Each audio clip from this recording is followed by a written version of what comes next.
परम योगदान हुत कल्मषेन्दना ज्ञान विपुल किरणे सकलम प्रतिबुद्ध बुद्ध कमलाय तीक्षण।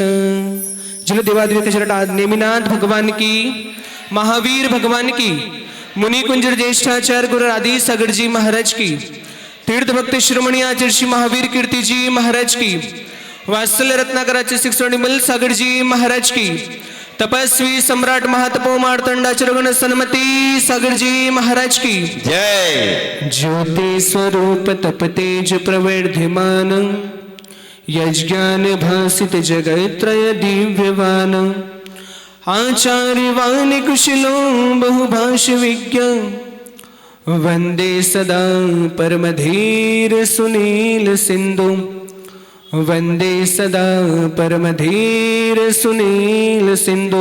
जल परम पूज्य चतुर्थ पट्टाधीश प्राकृत ज्ञान के श्री महासंख्यनायक भक्तों के भगवान वर्तमान के वर्धमान आचार्य भगवान 608 सुनील सागर जी गुरुदेव की जय जय जय जय।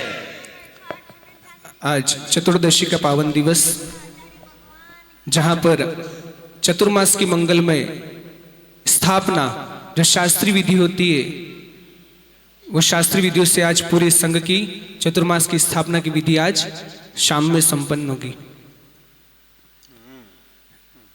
शाम में 7 बजे से वो क्रियाएं संपन्न होगी। दोपहर में 3 बजे से बड़ा प्रतिक्रमण होगा, 14 का वार्षिक प्रतिक्रमण होगा और शाम को 7 बजे से चतुर्मासिक की स्थापना की क्रियाएं संपन्न होगी।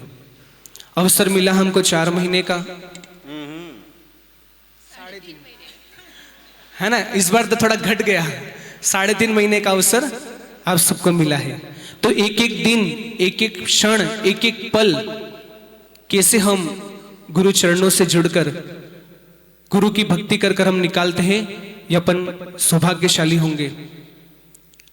कहते गुरु हमें वो नहीं देते जो हमें अच्छा लगता है ना। हम कुछ मांगते हैं गुरु से, तो गुरु हमें वो नहीं देते जो हमें अच्छा लगता है, गुरु हमें वो देते हैं जो हमारे लिए अच्छा होता है।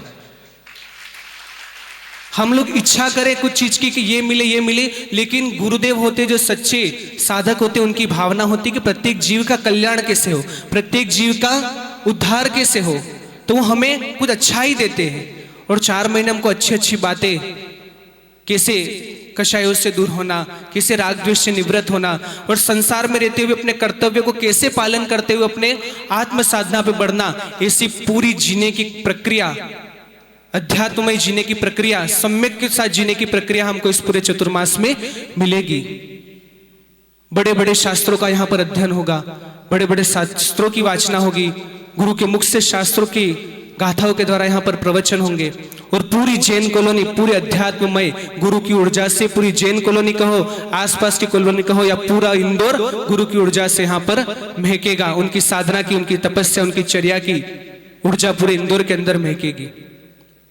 अभी माताजी साहब सुन रहे थे आदि सागर जी महाराज जी का प्रसंग, महावीर कीर्ति जी महाराज जी का प्रसंग, विमल सागर जी, सन्मति सागर जी, एक से एक तपस्वी, एक से एक ज्ञानी, एक से एक साधना की परंपरा में हुए।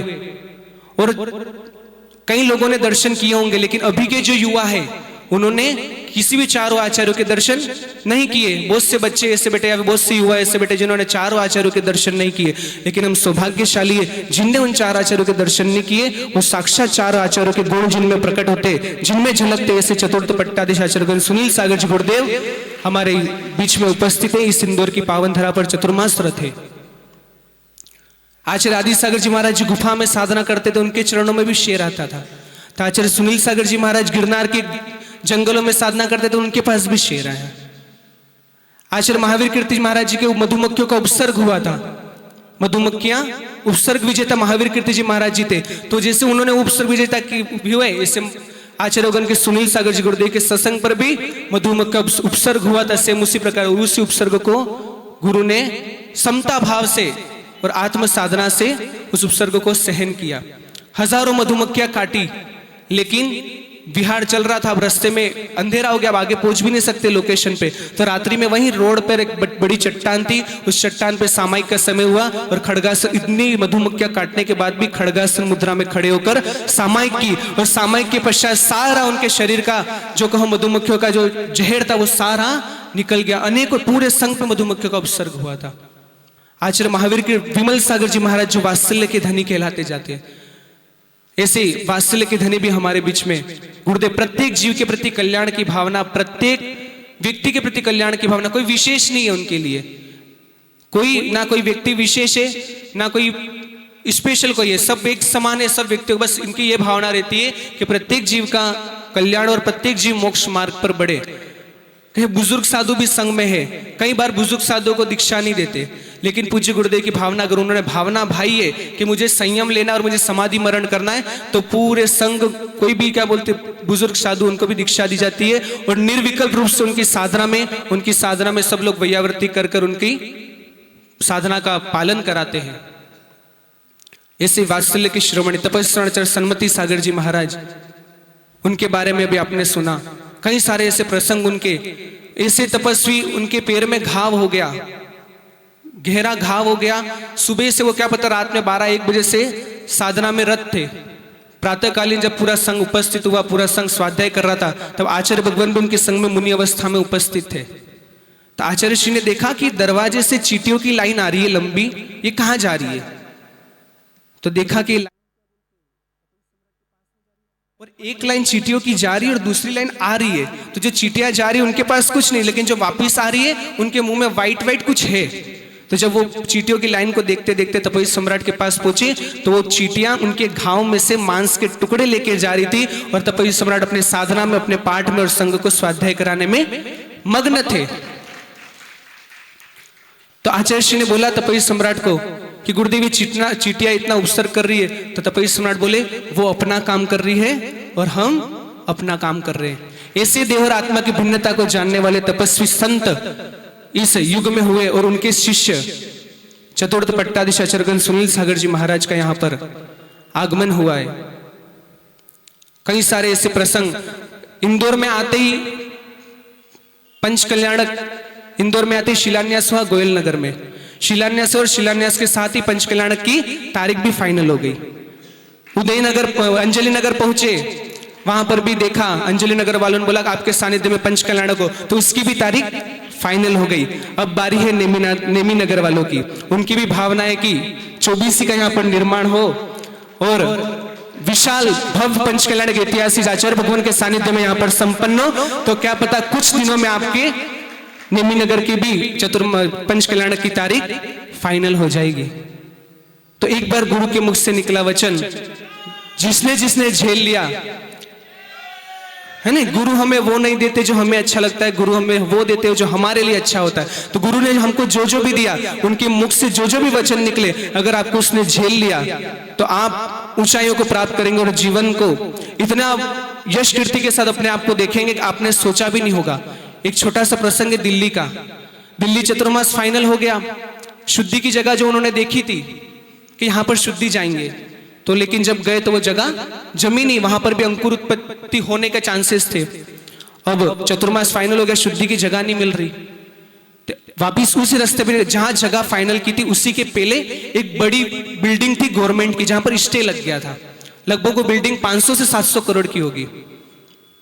तो वहां पर देखा तो वहां पर नीचे फुटपाथ पे जो लोग रहते हैं ना, जो फुटपाथ पर रहते हैं वो उस बिल्डिंग में नीचे रहते थे और उनके पास कुछ नहीं, शायद एक थाली, एक बर्तन, एक कटोरी इतना होगा, और उतने में वो वहां रहकर उनके 2 बच्चे, 2-3 बच्चे और पति पत्नी दोनों वहां फुटपाथ पे वहां रहते थे। तो वहां पर शुद्धि जाने का हो गया, इतनी बड़ी बिल्डिंग में शुद्धि जाने का। उसके बाद फिर वो वहां नीचे रहते थे, वो भी बोले कि हाँ हम आप साधु, आप गुरुजी आप यहाँ पे आओ, हम आपकी यहाँ पर पूरी व्यवस्था करें, हम लोग यहाँ पे सफाई कर देंगे, सब चीज आपके लिए तैयार रखेंगे। उस निस्वार्थ भाव से फुटपाथ पे रहने वाले व्यक्ति ने जब ऐसी भावना भाई, तो उसके 1 महीने में उसी बिल्डिंग में किराने की दुकान खुल गई, जिसके पास कुछ नहीं था।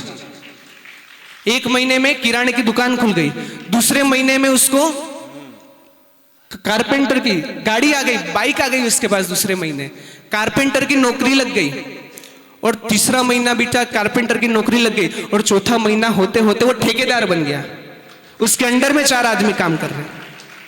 तो ऐसा झाड़ू लगाता था वो रोड पे, मतलब पूरी सफाई करना, रोड पे झाड़ू लगाने वाला व्यक्ति आज एक कारपेंटर का ठेकेदार बनके उस दिल्ली के ऋषभ विहार में अभी रहता है। गुरु ने कुछ नहीं दिया, गुरु को हमने देते नहीं देखा, लेकिन उनकी झोली अपनी झोली भरी देखी। गुरु को आपने कभी देते हुए नहीं देखा, ना कभी पेन बांटा, ना पेंसिल बांटे, ना कुछ बांटेगा, उनको देते नहीं देखा, लेकिन अपने जिसने उनकी भक्ति करी निस्वार्थ भाव से उसकी झोली भरी देखी। तो हम लोग ये चतुर्मास में निस्वार्थ भाव से कुछ भी इच्छा नहीं करना, कोई भी अपेक्षा नहीं रखना, बस मात्र मेरे को भक्ति करनी है। निस्वार्थ भाव से बिना अपेक्षा से आप भक्ति करोगे तो आपको बहुत कुछ मिलेगा, और बहुत कुछ मिलने के साथ साथ आपको अगर उनके गुणों की प्राप्ति हो गई, गुरु के गुणों की हमने प्राप्ति के लिए, आपको सिद्धत्व पद भी किसी न किसी भाव में अवश्य प्राप्त होगा। इसी मंगलमय भावना के साथ जय परम पूज्य चतुर्थ पट्टाधीश आचार्य सुनील सागर जी गुरुदेव की